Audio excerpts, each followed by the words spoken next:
ನೋಡಿ ಸರ್, ಈಗ ಬಿಡದಿ ಟೌನ್ಶಿಪ್ ವಿಚಾರಕ್ಕೆ ಸಂಬಂಧಪಟ್ಟಂತೆ ವಿರೋಧದ ನಡುವೆ ಅಧಿಸೂಚನೆಯನ್ನು ಹೊರಡಿಸಿದೆ. ಯಾರು ಹಿತಾಸಕ್ತಿಗೋಸ್ಕರ ಇದು? ಇಲ್ಲಿ ಇವತ್ತಿನ ಈ ಒಂದು ಬಿಡದಿಯ ಟೌನ್ಶಿಪ್ ವಿಷಯದಲ್ಲಿ ಇಲ್ಲಿ ಯಾರ್ದ ಹಿತಾಸಕ್ತಿ ಅನ್ನೋದಕ್ಕಿಂತ ಹೆಚ್ಚಾಗಿ ನಾಡಿನ ಹಿತಾಸಕ್ತಿ ಅನ್ನೋದಕ್ಕಿಂತ ಹೆಚ್ಚಾಗಿ ಇದರಲ್ಲಿ ಇರತಕ್ಕಂಥ ಕೆಲವು ತೀರ್ಮಾನಗಳೇನಿದೆ,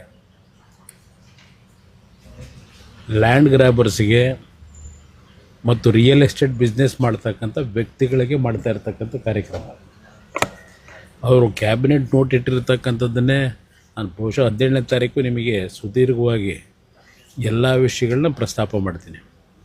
ಇಲ್ಲಿ ಬೆಂಗಳೂರು ನಗರದ ಅಭಿವೃದ್ಧಿ ಇವತ್ತು ಯಾವ ಪರಿಸ್ಥಿತಿ ಇದೆ ನೀವೇ ನೋಡ್ತಾ ಇದ್ದೀರಿ. ಬೆಂಗಳೂರಿನ ಅಭಿವೃದ್ಧಿಗೆ ಕಳೆದ 3 ವರ್ಷದಲ್ಲಿ ಈ ಸರ್ಕಾರ ಯಾವುದೇ ರೀತಿಯ ಒಂದು ಸ್ಪಷ್ಟವಾದಂಥ ದಿಕ್ಕಿನಲ್ಲಿ ಬೆಂಗಳೂರಿನ ಸಮಸ್ಯೆಗಳನ್ನು ಪರಿಹರಿಸ್ತಕ್ಕಂಥ ನಿಟ್ಟಿನಲ್ಲಿ ಇವತ್ತು ಕಾರ್ಯಕ್ರಮ ಇಲ್ಲಿ ಏನೂ ನೋಡಲಿಲ್ಲ. ಬೆಂಗಳೂರಿನ ಒತ್ತಡವನ್ನು ಸರಿಪಡಿಸಬೇಕು ಅಂತ ಹೇಳಿ ಬಿಡದಿ ಹತ್ರ ಮಾಡ್ತಾಯಿದ್ದೀವಿ ಅಂತ ಮುಖ್ಯಮಂತ್ರಿಗಳು ಹೇಳ್ತಾರೆ. ಅದರ ಜೊತೆಗೆ ಕುಮಾರಸ್ವಾಮಿಯವರ ಕೂಸೆ ಇದು. ಆದರೆ ಇದು ನನ್ನ ಒಂದು ಈಗ ಅದನ್ನು ಕೈಗೆತ್ಕೊಂಡು ಮುಂದುವರಿಸಿದ್ದೇವೆ ಅಂತಕ್ಕಂಥದ್ದು ಏನು ಹೇಳ್ತಾರೆ. 2006ರಲ್ಲಿ 2026ರಲ್ಲಿ ಈ 20 ವರ್ಷದಲ್ಲಿ ಏನೇನು ಡೆವಲಪ್ಮೆಂಟ್ ಆಗಿದೆ ಇದೆಲ್ಲ ಯೋಚನೆ ಮಾಡಬೇಕಲ್ವೇ. ಅದರ ಜೊತೆಗೆ ಮುಖ್ಯಮಂತ್ರಿಗಳು ಹೇಳ್ತಾರೆ ನಾನು ಮಾಡೇ ಸಿದ್ಧ ಅಂತ ಹೇಳ್ತಾರೆ. ಈಗ ಅಲ್ಲಿ ರೈತರ ಪರಿಸ್ಥಿತಿ ಏನಿದೆ, ನಾವು ಯಾವುದೇ ಒಂದು ಯೋಜನೆ ಮಾಡಬೇಕಾದ್ರೆ ರೈತರ ಬದುಕನ್ನು ನೋಡಬೇಕು, ರಾಜ್ಯದ ಅಭಿವೃದ್ಧಿಯನ್ನು ನೋಡಬೇಕು.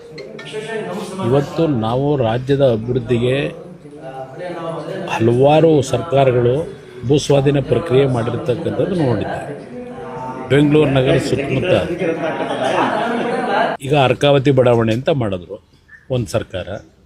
ಅರ್ಕಾವತಿ ಬಡಾವಣೆಗೆ 3000 ಎಕರೆ ಭೂಮಿನ ಏನು ಭೂಸ್ವಾಧೀನ ಮಾಡ್ಕೋತಾರೆ.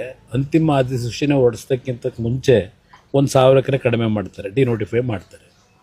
ನಂತರ ಬಂದಂಥ ಸರ್ಕಾರಗಳು ಅಲ್ಲೇನು ಅರ್ಜಿ ಹಾಕೊಂಡ್ರು ಮನೆ ಬೇಕು ಅಂತ ಹೇಳಿ, ಅವ್ರಿಗೆ ಕೊಡೋದಕ್ಕಿಂತ ಹೆಚ್ಚಾಗಿ ಮಧ್ಯವರ್ತಿಗಳಿಗೆ ಯಾವ ಲ್ಯಾಂಡ್ ಡೆವಲಪರ್ಗಳು GPA ಮಾಡ್ಕೊಂಡ್ರು ಅವರುಗಳಿಗೆ ಎಲ್ಲ ರೀತಿಯಲ್ಲಿ ಅರ್ಕಾವತಿ ಬಡಾವಣೆಯ ಭೂಮಿಗಳನ್ನು NOC ಕೊಟ್ಟು ಡಿನೋಟಿಫಿಕೇಷನ್ ಮಾಡಿ ಏನೇನು ನಡೀತು ಇದೆಲ್ಲ ನಮ್ಮ ಕಣ್ಣು ಮುಂದೆ ಇದೆ. 480 ಎಕರೆ ಕೆಂಪಣ್ಣ ಆಯೋಗ ರಚನೆ ಮಾಡಿದ್ರು, ತಗೊಂಡೋಗಿ ಅದನ್ನು ಕೂಡಿಸೋದೇ ಇಟ್ಕೊಂಡಿದ್ದಾರೆ. ಇವತ್ತು ಇಲ್ಲಿ ಏನು ಮಾಡಲಿಕ್ಕೆ ಹೊರಟ